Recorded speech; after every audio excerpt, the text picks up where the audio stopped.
Olá, meu nome é Matheus, eu faço parte desse grupo, o qual iremos falar sobre a consolidação das monarquias na Europa moderna. E iremos iniciar com Vitória Alves falando mais um pouquinho como funciona, quais são as diferenças entre nação e Estado. Conceito de nação e Estado. Estado é a pessoa jurídica formada por uma sociedade que vive em um determinado território e subordinada a uma autoridade soberana. Nação é o agrupamento humano cujos membros fixados em um território são ligados por laços históricos, culturais, econômicos e linguísticos. Por Estado, entende-se a unidade administrativa de um território. Não existe Estado sem território.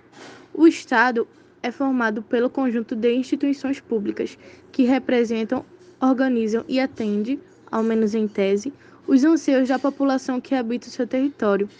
Entre essas instituições, podemos citar o governo, as escolas, as prisões, os hospitais públicos, o exército, dentre outras. A nação, por outro lado, tem seu conceito ligado à identidade, à cultura e aos seus aspectos históricos.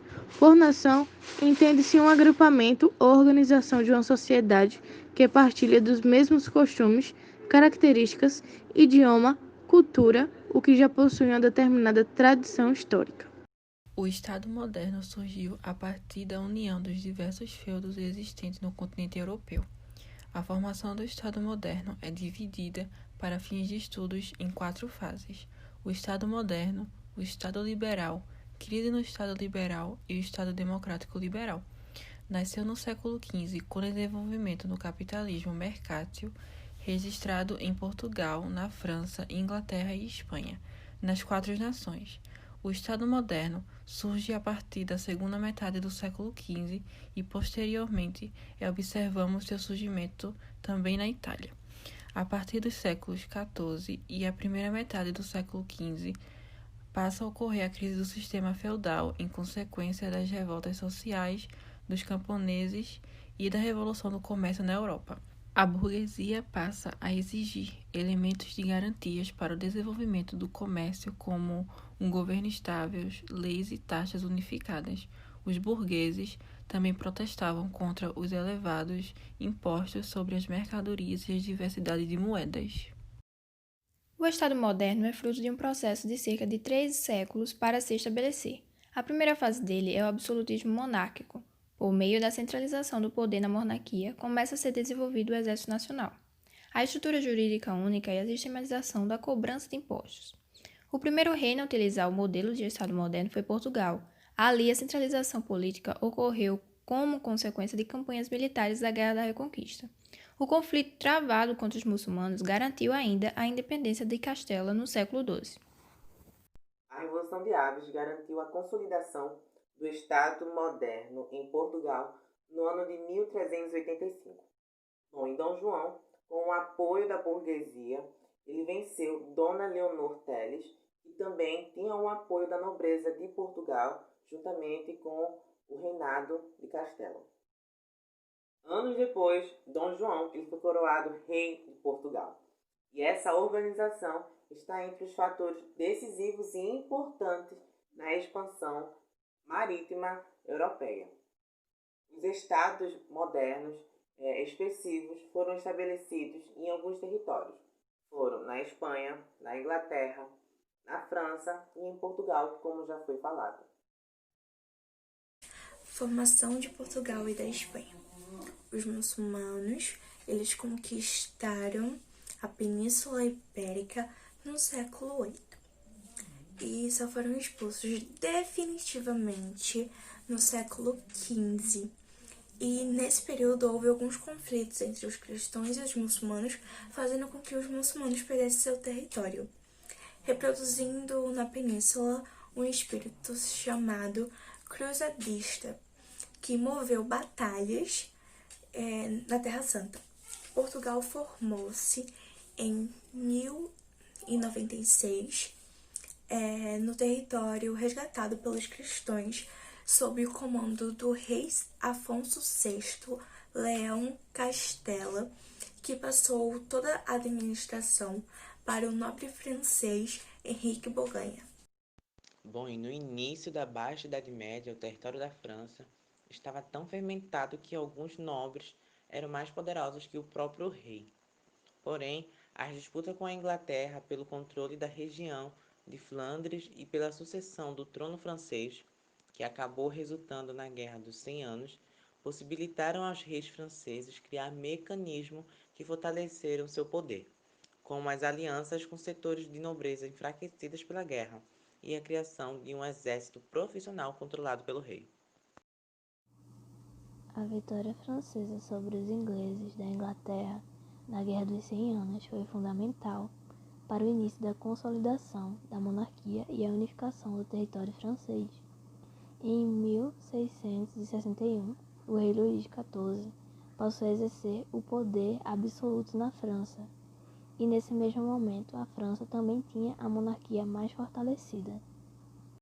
Absolutismo monárquico é a doutrina política que concede autoridade e poder ilimitado a um monarca, que passa a exercer uma supremacia absoluta. Um monarca absoluto exerce poder político irrestrito sobre o Estado e o seu povo. No sistema político monárquico absolutista, o monarca não está sujeito a contestações ou regularizações realizadas por qualquer outro órgão, seja ele judicial, legislativo, religioso, econômico ou eleitoral. Os dois principais teóricos desse período foram Thomas Hobbes, que se baseava em uma teoria radical e pessimista quanto à humanidade, alegando que os homens nascem egoístas e ruins, e Isaac Bossuet, que realizou a política com a religião, sustentando a ideia de que os monarcas eram, em primeiro lugar, instituídos por Deus para governar o povo. Antes das Ilhas Britânicas se tornarem uma monarquia centralizada, elas estavam divididas em 4 reinos, sendo eles Inglaterra, Escócia, País de Gales e Irlanda. A centralização ocorreu no século XII com o rei Henrique II e Ricardo I, seu sucessor, que também é chamado de Ricardo Coração de Leão. Passou a maior parte de seu reinado lutando nas cruzadas e combatendo os franceses. A ausência do rei e os altos custos militares geraram insatisfação entre os nobres, que se organizaram para limitar o poder do monarca. Para isso, eles redigiram a chamada Magna Carta, que foi assinada em 1215 pelo rei João I, ou como era conhecido, João Sem Terra, que era irmão e sucessor de Ricardo Coração de Leão. A Magna Carta estabelecia os limites do poder real, fixando direitos e deveres da monarquia e de seus súditos. Os reis não poderiam aumentar os impostos ou alterar as leis sem aprovação do Grande Conselho, que era uma instituição composta pelo clero e pela nobreza, que daria origem ao parlamento do século XIII. O parlamento inglês era bicameral, ou seja, era constituído pela Câmara dos Lordes, que reuniam membros de alta nobreza e de alto clero da Igreja, escolhidos pelo rei e pela Câmara dos Comuns, formados por elementos da baixa nobreza, eleitos por votos censitários. As duas câmaras passaram a exercer funções legislativas e a controlar a cobrança dos tributos dos estados. Falando sobre o direito divino dos reis e o poder real, para outros pensadores, a legitimação jurídica da monarquia era associada à religião. Os reis eram vistos como um ser perfeito da autoridade, segundo por Deus, e por isso falava em monarquia por direito divino.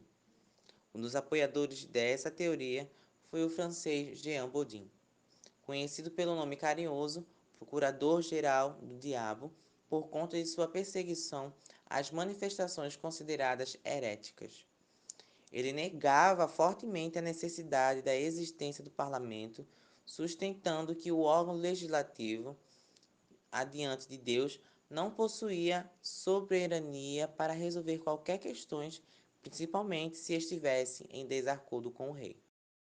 Thomas Hobbes foi um filósofo, teórico político e matemático inglês, considerado um dos principais expoentes do pensamento contratualista na filosofia política. Hobbes foi muito próximo da família real e defendeu até o fim de sua vida a monarquia. O principal livro escrito por Hobbes foi Leviatã. Para Hobbes, o Estado deve ser forte e com o poder centralizado, pois ele precisa ter capacidade para conter os impulsos naturais que promovem uma relação caótica entre as pessoas. Hobbes trabalhou como preceptor de 2 filhos da família Cavendish. Tradicionais nobres britânicos, o pensador foi influenciado por Francis Bacon, filósofo para o qual Hobbes trabalhou como assistente durante algum tempo, Aristóteles e Maquiavel. Uma de suas obras foi Leviatã. A obra mais conhecida de Hobbes é Leviatã, ou Matéria, Forma e Poder. Nela, Hobbes escreve sua teoria política contratualista de maneira mais completa. O objetivo desse feito era que a população inglesa, em meio à crise da monarquia, pudesse ler e entender a necessidade da instituição monárquica na formação política da sociedade. Florentino Nicolau Maquiavel introduziu 2 conceitos importantes para o pensamento político moderno: virtude e fortuna. Para ele, virtude era a capacidade do governante escolher a melhor estratégia de governo, enquanto fortuna é as circunstâncias do caso às quais os homens estavam submetidos. Bom governante seria aquele que, com sabedoria, soubesse usar virtude e fortuna, sem priorizar uma ação específica, mas sim usar as 2 áreas. É importante saber que, para alcançar a plenitude na política, os reis eles não poderiam, em hipótese alguma, estar submetidos a nenhuma instituição, nem mesmo à Igreja Católica.